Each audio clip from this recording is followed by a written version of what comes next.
You have a date with Carrie.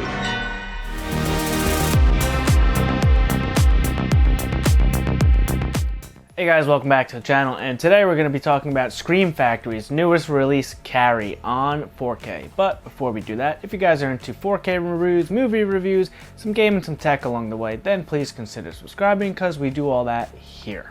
So, Carrie was originally released in 1976, directed by Brian De Palma. Now, I know John is a big fan of Brian De Palma's stuff. I'm not too familiar, like I've never seen Blowout. This might even be the only Brian De Palma film I've actually ever seen. And speaking of this film, I don't know if I've actually ever even seen this in full. I've seen pieces of it over the years, bits and pieces. I've caught the end, I've caught the beginning. I've sat, but I don't think I've ever sat down and watched the entire thing. And this is definitely an interesting ride. You know, for my first full watch through of this movie, I was pretty surprised because it was not actually what I remembered it being, because I haven't seen this movie in a very long time. I'm not saying that's a bad thing or anything, but it was just different than what I remembered or expected. So coming in at approximately 98 minutes, Carrie is basically a story of a pretty sheltered girl. You know, her mother is a bit of a head case. You know, she thinks everything is a sin and they need to pray and beg for forgiveness for every type of little sin they do. So Carrie, in the beginning of the movie, she's in a all-girls gym class, and they're taking, so this is the 70s, so it's much different than how it used to be. So all the girls are in the locker room taking showers together, and Carrie gets her period, and she has no idea what it is because she was never educated in this. So she freaks out, and then you kind of get a glimpse of her, telekinetic powers, because she's like at high stress, high emotion thing. She can't really control it, and it kind of leaks out of her, and she popped the light bulb, and that was like the first sign of it. And then she kind of realized what she did after she calmed down and having her, I wouldn't say a meltdown, but she definitely had a moment, we'll say. And so she starts to research telekinesis and telekinetic powers. And then later in the movie, she learns how to actually harness them and use them. So Carrie has been sheltered her pretty much entire life, and she gets asked to the prom. If you don't have a date for the prom next Friday, would you like to go with me?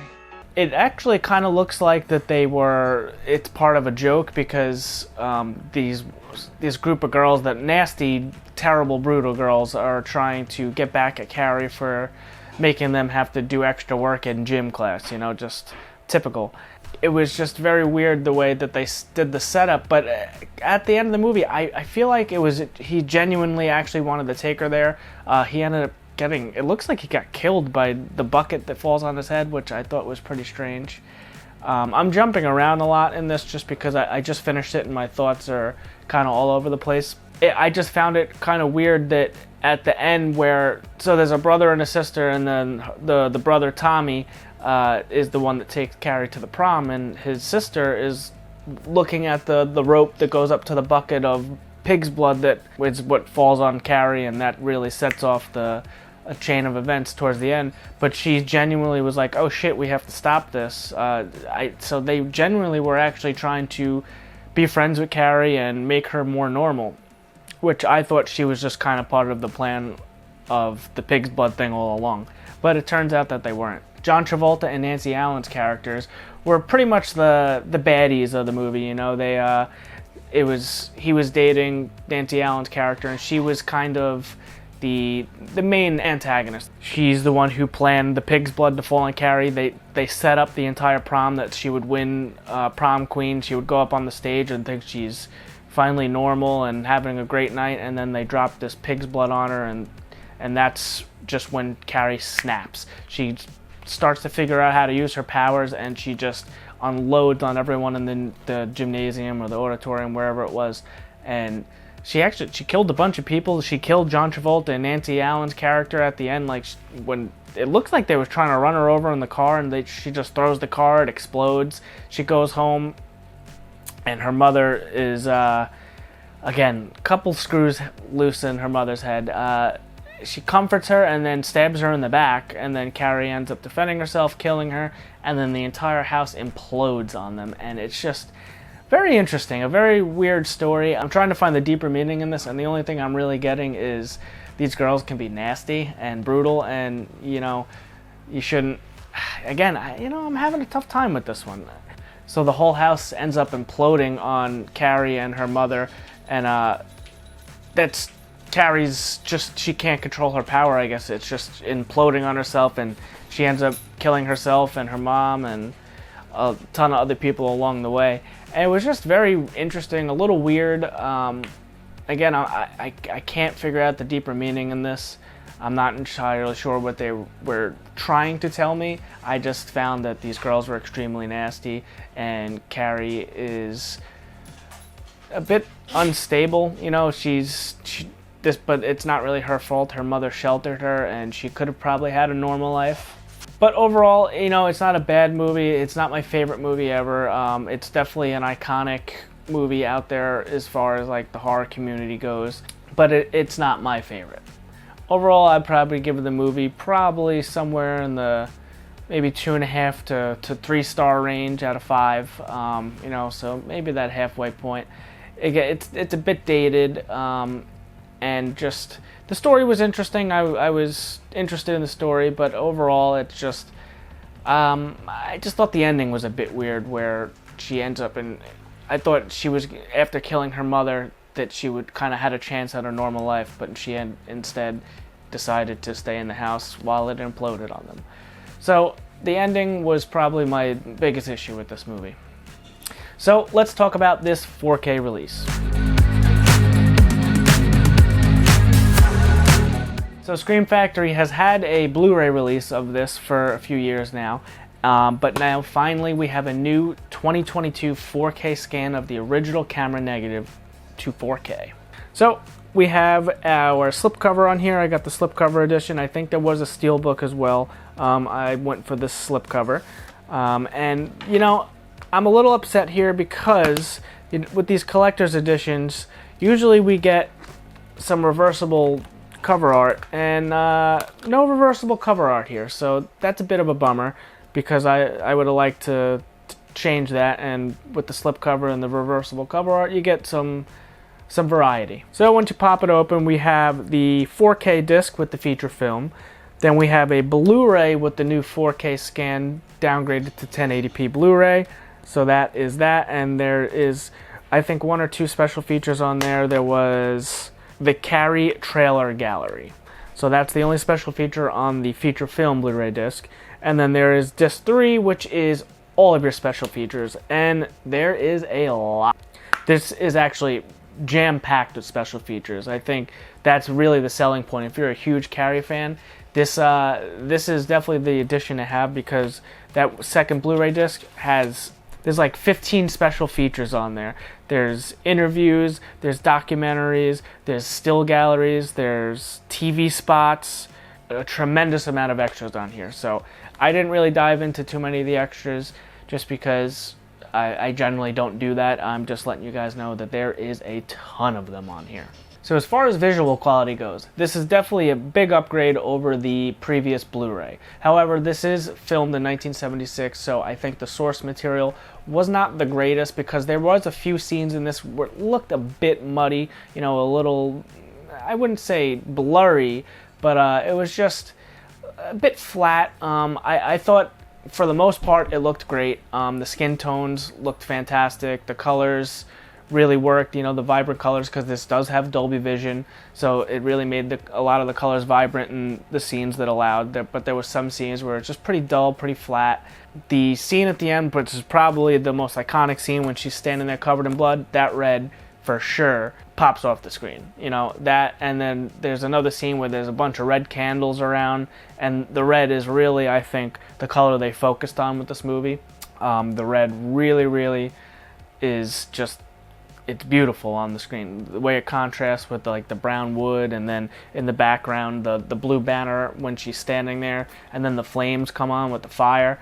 I think they really nailed that. The Dolby Vision really did some work with that. With the scene when she's covered in blood, it looked really good. And then the flames come up behind her, and it lights everything, and the red blood is just glistening on her skin, and it looked great. You know, I definitely was pretty impressed with that, but there were some scenes that were less impressive. But overall, I think the skin tones looked fine. There's scenes where they're driving in cars, the paint on the cars, like the one red car John Travolta and Nancy Allen were in, that was a very vibrant red.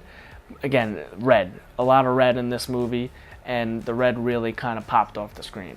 So visually, I think I would give this somewhere in the neighborhood of a 7 out of 10. You know, it wasn't the best 4K ever. It was definitely an upgrade over the previous Blu-ray. It is a new 4K scan from 2022. So that plus the Dolby Vision, it looked really good. So this is definitely the definitive way to watch Carrie going forward. As far as audio goes, so I had a mono DTS HD, and then I had a 5.1 master audio. The DTS 5.1 is definitely the superior audio track on this. That's the one I watched it with, and it sounded pretty good. You know, it made some use of the rear speakers. Again, it's not an Atmos track, it's not a reference quality track. There's not a ton going on in this movie where those rear speakers really kick in, but where they were, it worked, and I thought it was a decent audio track. You know, I thought the dialogue and the background music or the background noise all leveled out fine. It sounded fine.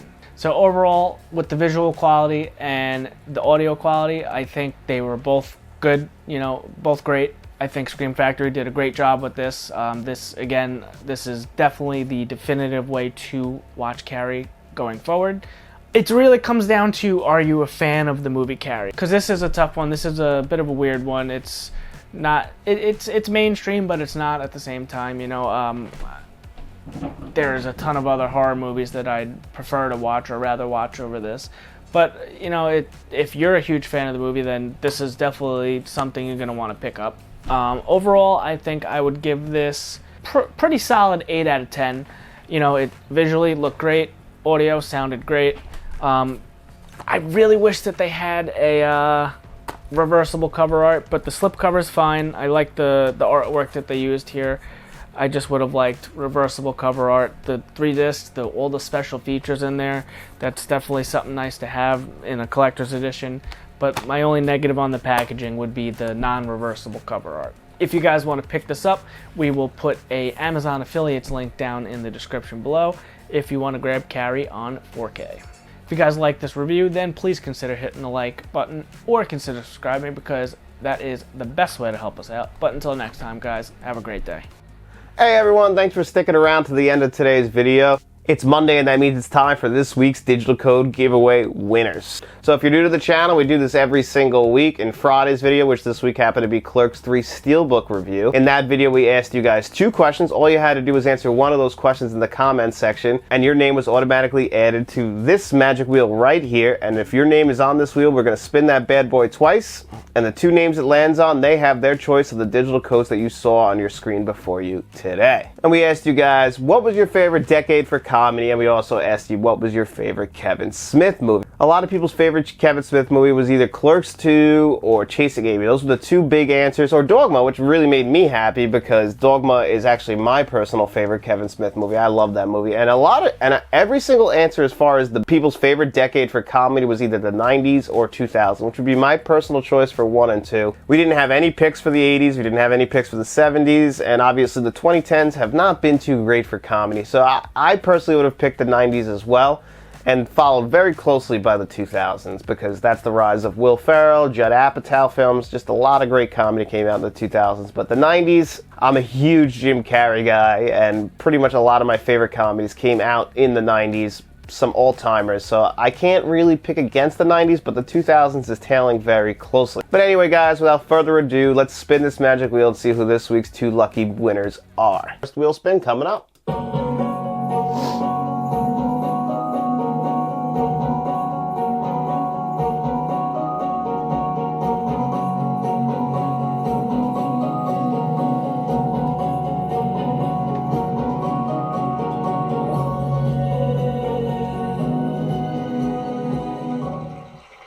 All right. We're just going to remove your name from this, John, and then we're going to spin it one more time.